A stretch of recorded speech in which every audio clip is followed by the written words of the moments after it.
कहते हैं असली भूत शमशान में नहीं, इंसान के दिमाग में होते हैं।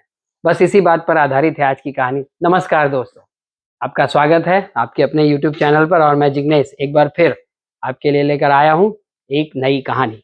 तो फिर शुरू करते हैं आज की कहानी बिना किसी देरी के। आज की कहानी का शीर्षक है भूत, चुड़ैल, पिशाच और पेपा पिग हाउस का आतंक। अब हाल ही में मुझे एक अजीब सा शौक चढ़ गया। भूत, चुड़ैल, पिशाच, तांत्रिक वाले पॉडकास्ट में सुनने लगा। वो भी सीधे, कभी कभी कोई कोई पॉडकास्ट शमशान घाट से रिकॉर्ड किया गया।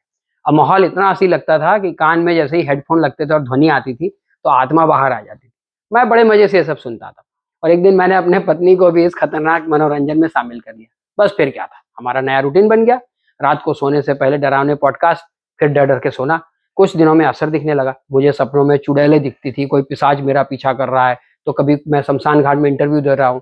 एक रात तो हद हो गई, मुझे जोर से पेशाब लगी थी। लेकिन तभी वो धीमी धीमी डरावनी सी म्यूजिक आने लगी और पायल की छन छन। अब मेरे दिमाग में तुरंत अलार्म बन गया। मुझे लगा कि इस पक्का चुड़ैल एंट्री मार चुकी है। अब हालत ये थी कि बाथरूम जाना था और डर से मैं हिल भी नहीं पा रहा था। नतीजा, पूरे रात पेशाब रोक के रखी और सुबह तो मैं इंसान कम प्रेशर कुकर ज्यादा लगा था। अब अगले दिन मेरा वर्क फ्रॉम होम चल रहा था। आदत से मजबूर मैं ब्रेक में वही पॉडकास्ट सुनता था और सुनते सुनते एक बार एकदम से वो म्यूजिक आने लगा और वो छन छन की आवाज आने लगी। डर इतना बैठ गया कि मैं भागा सीधा नीचे घर में और जाके डाइनिंग टेबल पर बैठ के काम करने लगा। गणपति बाबा की तस्वीर भी लगा ली और उनका नाम लेने लगा। और मेरी पत्नी उस समय घर पे बैठे बैठे, मतलब घर पे नहीं थी, वो अपने जॉब पे थी, वहां पे बैठे बैठे अपने फोन में जो घर का जो सीसीटीवी कैमरा है उसकी रिकॉर्डिंग देख रही थी। उसमें मुझे लाइव देखा तो फोन किया कि तुम नीचे क्यों बैठे हो, वहां बैठ के क्यों काम कर रहे हो। मैंने बोला, ऐसे ही बहाना मार दिया। बोल तो नहीं सकता था कि डर रहा हूँ, तो मैंने बोल दिया कि अरे कुछ नहीं, मैं यहाँ बैठ के काम कर रहा हूँ क्योंकि यहाँ वाईफाई की स्पीड अच्छी आती है। अब जैसे तैसे उस मामले को तो टाला।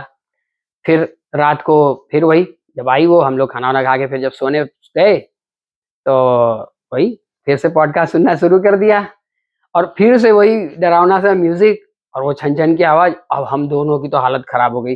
तुरंत सीधा बैठ के जय हनुमान ज्ञान गुण सागर, जय कपीसती लोग उजागर, पूरी हनुमान चालीसा पढ़ ली। फिर भी डर नहीं जा रहा था तो लाइट वाइट चालू करके बैठे बके, जैसे तैसे भगवान का नाम लिया और सो गए। अब अगले दिन सुबह फिर वही रूटीन चालू हुआ।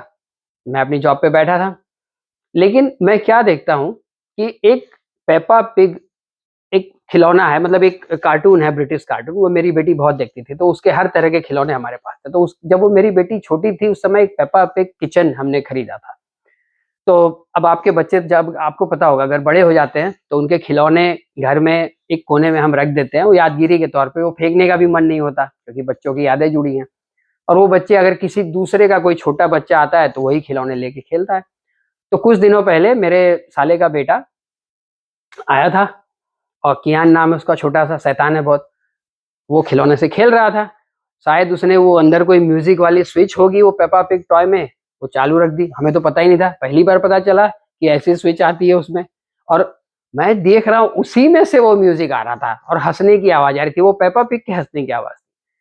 और इतनी देर में मेरा वॉशरूम की तरफ ध्यान गया तो वो जो छन छन की पायल की जो आवाज आ रही थी, वो टॉयलेट की जो स्क्वीजी होती है, वो जो स्टील की होती है, उसके अंदर पानी का प्रेशर घट रहा था, बढ़ रहा था, उस वजह से आ रही थी। मैं तो अपना सिर पकड़ के बैठ गया कि मैं इतने दिनों से भूतों से डर रहा था और ये ऐसे ही आवाजें आ रही थी। मैंने तुरंत अपनी पत्नी को फोन किया।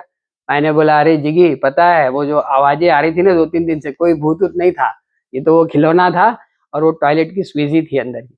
लेकिन जिगी तो जोर जोर से हंसने लगी और बोली कि यही सब फालतू काम करो, फालतू फालतू पॉडकास्ट देखते हो, खुद भी डरते हो और मुझे भी डरा दिया। मैं कितने डरते हुए जा रही थी, अंधेरे में जाने का भी मन नहीं करता था। बस उसी दिन फरमान जारी हो गया कि आज के बाद कोई पॉडकास्ट भूत वाला सुनना ही नहीं। अगर सुनना है तो धार्मिक संवाद सुनो और वही सुन के सोना है। बस उसी दिन से हमने नियम बना लिया। आप भी नियम बना लीजिए।